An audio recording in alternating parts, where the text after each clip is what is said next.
నామానికి మహిమ కలుగును గాక. పరిశుద్ధ గ్రంథమైన బైబిల్ గ్రంథం నుండి యోహాను సువార్త 11వ అధ్యాయము 43వ వచనమండి.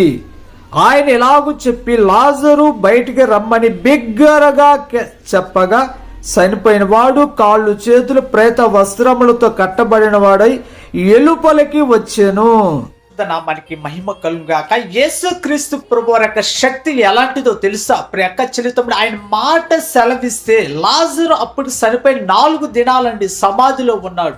ఆయన మాట సెలవిస్తే సమాధిలో ఉన్న లాజరు బయటకు వచ్చాడండి.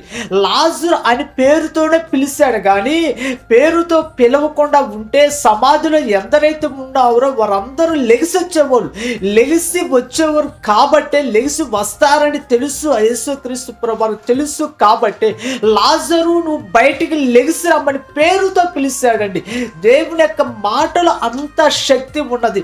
చెదిరిపోయిన జీవితాన్ని, నాశనమైన జీవితాన్ని, పతనమైన జీవితాన్ని కూడా ఆయన బాగు చేస్తాడు.